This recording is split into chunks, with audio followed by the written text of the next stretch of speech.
With the Dragonflight expansion on the horizon, it's time we take a look at the stock of dragon characters Blizzard has added to WoW throughout its history. Today we'll be focusing on several dragons that could be imported in the future that are currently alive in the game. This list may not include everything, and while many of these dragons are more obscure, they might play a large role in the Dragonflight expansion, so it's worth talking about them. We'll start off with the Black Dragonflight. Most players will be familiar with the Black Dragon Wrathion and Ebonhorn, since we've seen a lot of them in recent expansions. As such, we only have one other dragon to discuss from the Black Dragonflight. The Black Dragon is named Simelion, and he's located in Outland, specifically in the zone of the Blade Edge Mountains. Simelion made his first appearance in WoW in the Burning Crusade, where he can be seen under the guise of his human form named Baron Sebelmane. What makes Simelion so interesting is that he was once the Prime Lieutenant of Deathwing. He followed Deathwing to Draenor before it was destroyed and became Outland. However, Deathwing made it back to Azeroth, whereas Simelion did not. Since then, he has been in a war against Gruul and the Grond for killing so many of his fellow Black Dragons. Simelion is the presumed Lord of the Black Dragonflight in the Outland. Simelion even reveals himself as a Black Dragon if you're an Alliance player questing through Blade Edge Mountains. He transforms into a Black Dragon to help the players kill Gok, a giant Grond that is one of Gruul's 7 sons. In the Burning Crusade, players even learn Simelion is rearing new Black Dragon whelplings, and even uses them as messengers. It seems both Simelion and Wrathion have plans for the Black Dragonflight. But all of this leads to a glaring issue.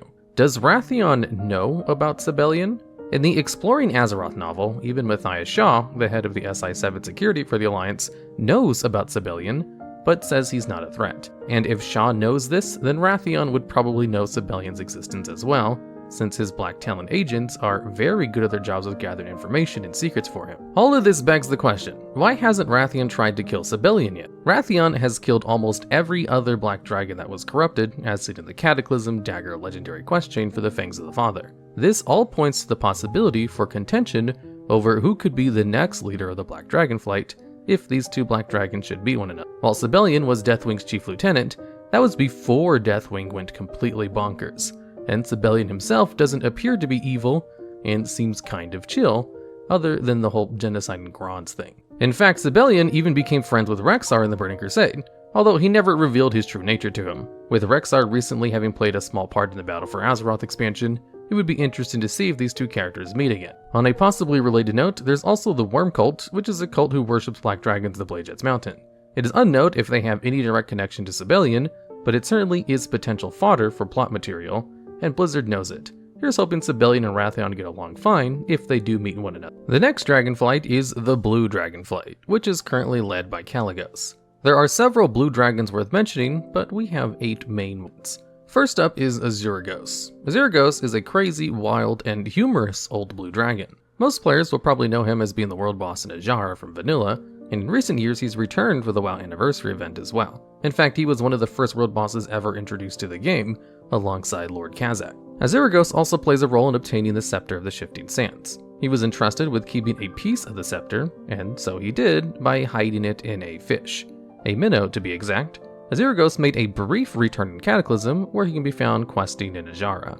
There is also a short quest chain that sees players finding out he's been hiding in the spirit world from assassins sent by Deathwing, and has fallen in love with a spirit healer. Azuragos returns in Legion, where he is a brief part of the Mage Order Hall. A sassy old blue dragon up to some wacky hijinks is something we may just have to deal with in the future. The second blue dragon is Kirigosa. While she has no appearances in WoW yet, she has been featured in 2 Warcraft novels, Twilight of the Aspects and Tides of War. Kirigosa is worth mentioning for several reasons. First, she is a daughter of Malygos, and therefore does have some legitimacy to contest in Kalago's as leader of the Blue Dragonflight.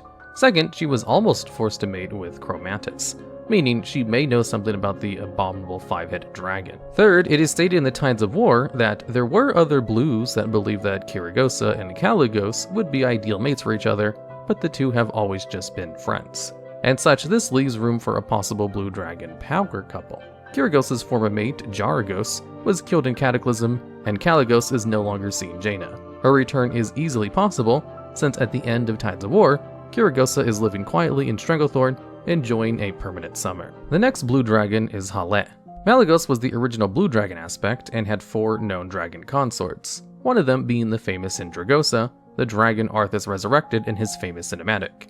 And all of them are dead except for one named Hale, who currently resides in Winterspring with her son named Nim, which is a reference to a parody singer and machinimator. Anyway, Hale is worth mentioning simply because she is the last living consort of Malygos, and also, interesting enough, the only consort to outlive their dragon aspect, and as such would have considerable sway in the Blue Dragonflight. She does have a handful of quests in Winterspring, but they aren't too terribly important in the grand scheme of things. Next, we have a trio of 3 blue dragons from Legion. Any player who has quested through Azuna will probably remember Senegos and his daughter Stelagosa.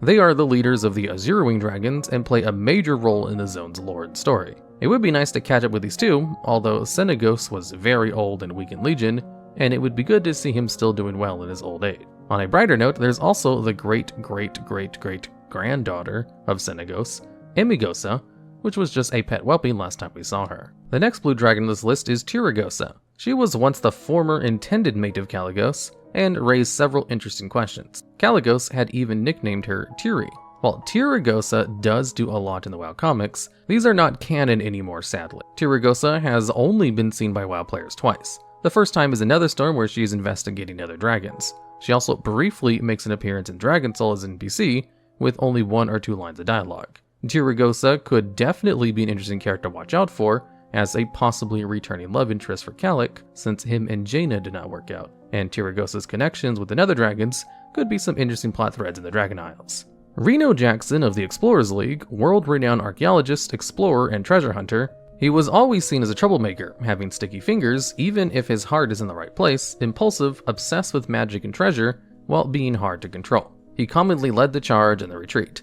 Although he is stupid, as he is powerful, wielding a Gatling wand magic minigun causes mass armies to simply vanish, and the awesome power to explode his foes with a simple flex, something normal humans cannot do. So why is Reno able to do it? Well, it's because it's revealed through the Galakrond's Awakening storyline in Hearthstone that the amazing Reno is an orphaned blue dragon who spent his entire life in his humanoid form, unknowing that he was a blue dragon. Although at the end of the campaign, he returns to his human form, instantly forgetting that he's a dragon. While he originates from Hearthstone, like Elsie Starseeker, and someone far more known, Sylfrinley Merkelton, who has appeared many times since Legion, Reno Jackson has only appeared in 2 areas so far, Mechagon and Uldum during an Old God invasion, leading him to be far less known, especially since the knowledge of his true identity is only revealed if you played Hearthstone, or have watched our past videos on him. I would say he is likely the least known dragon in this video. The Dragonflight expansion sees us going to the Dragon Isles of the League of Explorers, and with them leading the charge, Reno Jackson is sure to show up, and very likely to become at least somewhat more important character,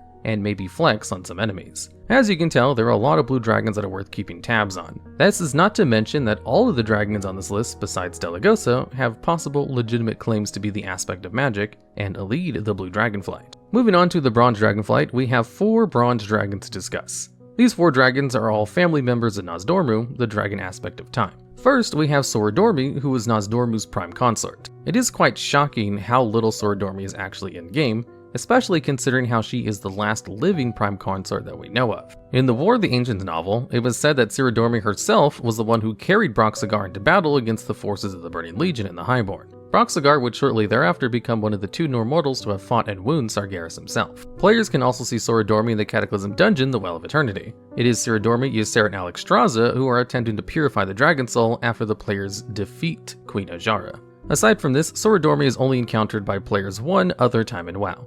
This appearance is from the Burning Crusade, where she oversees the defense of the timeline in the battle for Mount Hyjal. She is the head of the faction associated with the raid called the Scales of the Sands. Sorodormi is sorely missed in the game, and she certainly deserves more screen time for being such an important character. Next up is Kronos. This is the eldest son of Nozdormu, and thus the heir of the Bronze Dragonflight. His mother is presumably Sorodormi, but really he could be the son of any of Nozdormu's consorts, as it's not often specified which consort is the parent of which child. He can be found in the Caverns of Time and is the head of the faction called Blood of Nozdormu.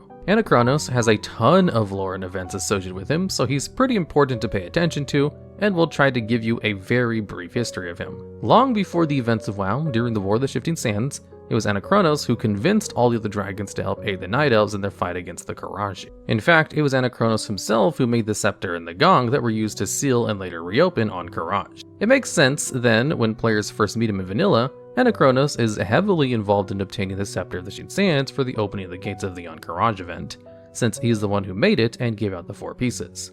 Kronos can be found inside the Temple of Anchorage, where he's a quest giver and loot dispenser. Spellcasters who can wield a staff cross paths with him once again when obtaining the legendary staff called Dragonwrath Tiragosa's Rest in Cataclysm. Most recently, Kronos made an appearance in Battle for Azeroth as the main quest giver in the Mag'har Orc allied recruitment quests. This scenario has a ton of interesting lore information about the light and how super duper evil and stuff. But more importantly, most people forget that the Mag'har Orc recruitment scenario ends with some Botani and Cerberon escaping off into the Barrens, which likely would have led into the Barrens Warfront if not for it and all future Warfronts being cancelled after Darkshore due to people's hate for them. Finally, we have 2 bronze dragons that are also children of Nozdormu.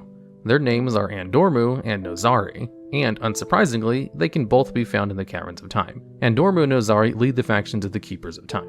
Andormu can be found in several TBC dungeons in the Cavern of Time, where he serves as a guide and a quest giver. The 2 dungeons he appears in are the Black Morass and Old Hillsbrad, so it's no surprise many players don't know him, since those are some of the most unpopular dungeons in the entire game. These 2 dungeons can be long and arduous, but are some of the most unique dungeons in the entire game, as they send players back in time. The Black Morass sees players defending Medivh as he opens the Dark Portal and escape from Darkhold Keep, sees players protecting Thrall as the Infinite Dragonfly try to mess about with the timeline. Now that we know these 4 family members of Nozdormu, it raises some interesting questions.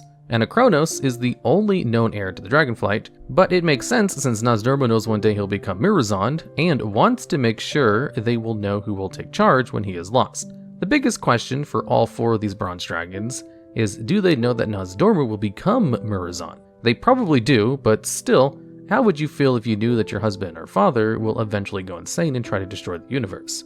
Would they try to stop it? Would that be what makes Nozdormu go insane in the first place? Hopefully, Dragonflight can answer some of these questions. Next is the Green Dragonflight. Players should be familiar with Merithra, the daughter and current de facto leader of the Green Dragonflight since Ysera died. Merithra also has appeared in several recent expansions. However, there is one other Green Dragon who has done quite a lot in lore, and should not be forgotten about, as his name is Etherius. Etherius is an important member of the Green Dragonflight, but has kind of been doing nothing since Cataclysm. He was a very old friend of Aranicus, who was Ysera's only known consort. They were such good friends, in fact, that Etherius only woke up from sleeping in the Emerald Dream after Aranicus went insane to try and save him. Aranicus went insane when he entered the Temple of Atal-Hakar, which Ysera had charged him to govern over. Aranicus eventually sacrificed himself to help Malfurion Stormrange and Tyrande Whisperwind in the war against the Nightmare, redeeming himself in death. However, it is not hard to imagine that Etherius may hold a bit of a grudge against Ysera for being somewhat responsible for his best friend's death. This will be an interesting point of contention that could be expanded upon in Dragonflight, perhaps even making him a villain. Lord Etherius has made several appearances in WoW, so we'll give a brief history for him. He first appears in Vanilla, where he's a quest giver in the Swamp of Sorrows. You help him clear the Temple of Atal-Hakar and kill some of his fellow Green Dragons who have been corrupted. Etherius later appears as the Lord Etherius in Wrath of the Lich King. Here he can be found atop of the Wormless Temple, where he serves as the Green Dragonflight's ambassador. In Cataclysm, Etherius returned to the Temple of Atal-Hakar, where he serves as the main quest giver in the updated dungeon. Following the final defeat of Deathwing in the Maelstrom, Etherius now resides in the Horde capital of Orgrimmar and allows members of the Horde to witness the events that transpired at the end of the Dragonsoul raid if spoken to. He next makes a brief appearance in the Deaths of Chromie scenario from Legion. In BFA, when the Void invaded the Emerald Dream, Etherius appeared with Merithra in the Emerald Dreamway. He later assisted in empowering the reforged Emerald Essence for the Heart of Azeroth. Etherius seems almost to be babysitting a flock of rather cantankerous green whelps in the classic Swamp of Sorrows. These whelps can now be found in Feralis. This pet has a 1 in 1,000 chance of dropping from noxious whelplings, and in its description reads, "Once bred and raised by the green dragon Etherius, this unique breed has settled in the jungles of Feralis." And today's video is brought to you by World Anvil. World Anvil is a browser-based world-building software, which helps you with world building for either your own personal created worlds, or something like a D&D campaign, which is what I use it to keep track of all my NPCs. Recently, they just rolled out a new feature called Chronicles, which allows you to link your various world-building articles to physical places inside a map. Chronicles supports different types of maps, so you can always swap between them, like if you're running some kind of parallel timeline in your universe, or you want to go back in time and set up some alternative histories. It also allows you to create your own calendar so you can change the time, day, or week to suit the needs of your world. And there's a built-in wizard to help you set it up easier. That way, it's not too confusing to jump straight into. And you can also share this with other people. So, for example, you're in a D&D campaign, you need to catch up some newer players on your world. They can interact with the map directly and just get the information for themselves. So if all this sounds useful, just click the link in the video description for more details. And if you get an annual membership, you can use my promo code hirumaredx for 40% off. Finally, we turn our attention to the 5th and last Dragonflight, the Red Dragonflight. Andre straws can be found in a cave off the coast of Ahn'Qiraj, the Fallen Kingdom. He was added in patch 5.3, and to date, no one has figured out why he is there. When found, he is always sleeping, and he has been that way since he was added in Mist of Pandaria. It's kinda suspicious he's still sleeping even after Sargeras' sword caused an atomic blast at the end of the Legion expansion. And that's not even to mention his proximity to the old god Cthulhu. Besides, it's the Green Dragonflight's job to do the sleeping, not the Red's. There was some speculation this dragon could have been homage to one of the children of the employees at Blizzard, but this has never been confirmed. While not very important in lore, it would be interesting to finally know more about this mysterious red dragon and why he's still sleeping. Blizzard may have already set him up to do something because he makes an appearance in the book Exploring Kalimdor. In the book, Zakhan and Rexar meet the dragon, who insists that they call him Andre. At the end of their meeting, Zakhan promises the dragon he will visit him again. This could be useful for bringing him into the plot for later. There are some other important things to point out that players have found out about this dragon. Using the Wisp in the Bottle toy and the yellow Conservatory Scroll toy, both of which are toys from Legion, will cause Andre straws to stand up, however, still with a ZZZ animate. These might be bugs, or just some developers trolling the players. Andre straws appears again in Shadowlands. If a player with the experimental Anima Cell toy randomly rolls and then chooses an anima power called Portal to the Unknown, they will be teleported to a random location around the universe.